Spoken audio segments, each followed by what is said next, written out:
Ibnu Battuta dilabeli sebagai petualang terhebat di abad pertengahan. Abu Ab'allah Muhammad ibn Ab'allah Alawati al-Anjib Bau'ah, atau yang lebih dikenal sebagai Ibnu Battuta, adalah salah seorang petualang terbesar dalam sejarah penjelajahan manusia mengelilingi dunia. Ibnu Battuta lahir di Tangier, Maroko, pada 24 Februari 1304, Ibnu Battuta sepanjang hidupnya telah menempuh perjalanan sejauh 75.000 mil. Yang setara dengan 120.000 km, suatu jarak yang amat jauh mengingat keterbatasan sarana transportasi di zaman itu. Jarak ini setara dengan 3 kali lipat jarak yang ditempuh pengembara ternama Italia, Marco Polo. Ada pula pengamat yang memperhitungkan bahwa bila ditimbang dengan situasi geografi di masa kini, maka sepanjang hidupnya Ibnu Battuta telah singgah ke 44 negara. Perjalanan jauh pertama yang dilakukan Ibnu Battuta adalah ke Makkah. Ia ke sana dalam rangka naik haji kala ia baru berumur 21 tahun. Tak mau berhenti di Makkah, ia meneruskan perjalanannya ke pusat-pusat studi Islam di dunia Arab, termasuk Mesir dan Suriah. Selepas dari sana, pengembaraannya menyentuh tempat-tempat yang bahkan lebih jauh lagi di Afrika dan Asia. Rute perjalanan yang Ibnu Battuta tempuh tidak linear arahnya dan juga tidak dilakukan dalam satu waktu. Namun cakupannya jelas sangat luas bahkan untuk ukuran sekarang. Dari rekonstruksi para sejarawan, diketahui bahwa setidaknya ada 4 rute yang ia lewati dalam 4 periode berbeda. Rute pertama antara lain mencakup Tangier, Algiers, Alexandria, Kairo, Yerusalem, Damaskus, Madinah, Makkah, Baghdad, dan Esfahan. Rute kedua antara lain mencakup Aden, Mogadishu, Mombasa dan Kilwa. Rute ketiga, yang merupakan rute terpanjang, antara lain mencakup Konstantinopel, Istanbul, Astrakhan, Samarkand, Delhi, Calicut, Chittagong, Sumatera, Singapura, dan Guangzhou. Rute terakhir mencakup Marrakech, Timbuktu, dan Bamako. Ia menghabiskan waktu selama 30 tahun untuk melewati tempat-tempat itu, tepatnya antara tahun 1325 hingga 1355.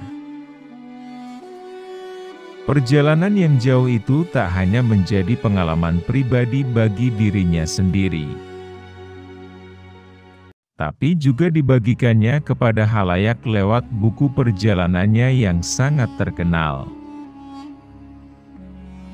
Tufat al-Nuar fi Garaibi al-Amarwa, Ajaibi al-Asfar, yang umumnya dikenal dengan judul Rihlah, dalam bahasa Inggris, Travels. Buku Rihlah pada dasarnya disusun oleh Ibnu Battuta berdasarkan ingatannya tentang perjalanan yang ia lakukan. Ini sempat menyebabkan munculnya kritik atas akurasi dari memori Ibnu Battuta.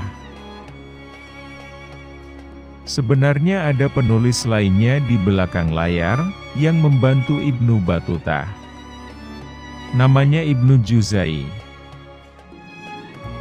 Kombinasi inilah yang membawa Rihlah pada eksistensinya, berisi informasi yang luas, rinci, dan beragam tentang kota-kota penting Asia dan Afrika.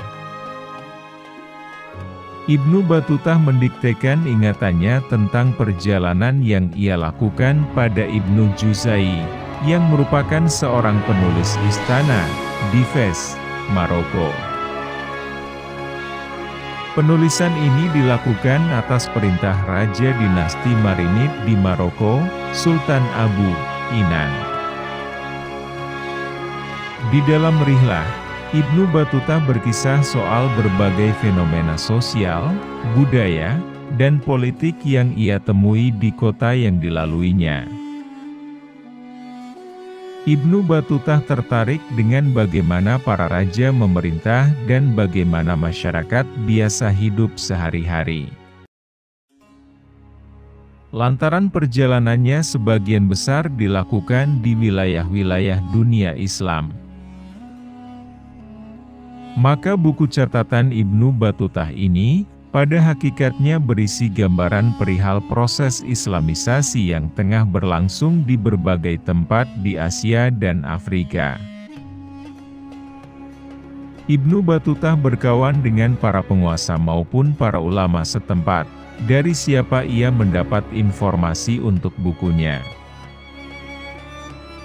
Dirilah ia menerangkan raja atau ulama di wilayah mana yang cerdas dan dermawan, atau sebaliknya, pada petualang seperti dirinya.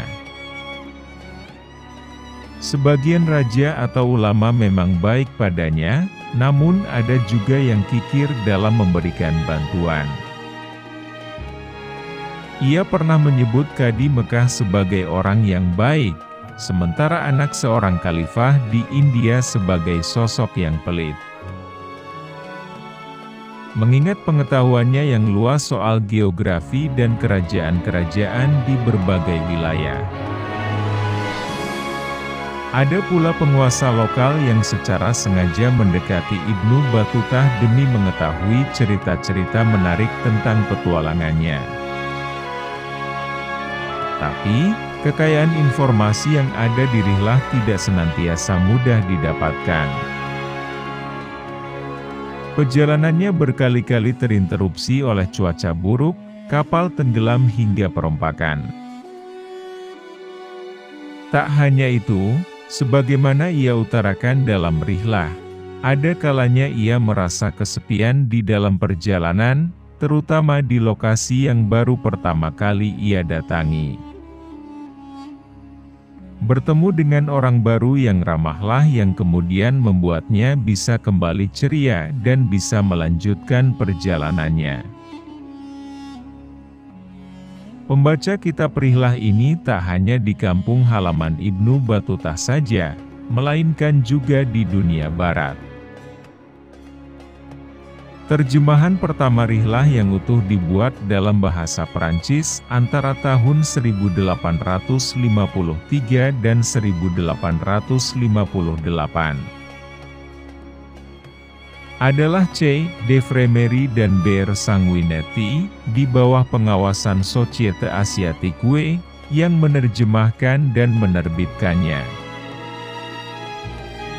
Versi bahasa Inggrisnya, khususnya untuk bagian penjelasan tentang Bengal, India, dan Cina, diterjemahkan oleh Sir Henry Woolley, dan diterbitkan oleh Hakluyt Society pada tahun 1866. Terjemahan volume-volume lainnya dalam bahasa Inggris terbit dalam beberapa dekade kemudian, mulai dari antara 1958 dan 1971, 1994 dan 2000. Kitab ini diakui oleh banyak pihak tak hanya sebagai dokumentasi pribadi penulisnya ke tempat-tempat baru yang ia datangi. Lebih jauh dari itu, para pembaca bisa menemukan banyak cerita tentang manusia, budaya dan dinamika sosial politik yang unik di berbagai wilayah di dunia Islam, mulai dari Afrika Utara, dunia Arab, Asia Tengah, hingga Asia Tenggara.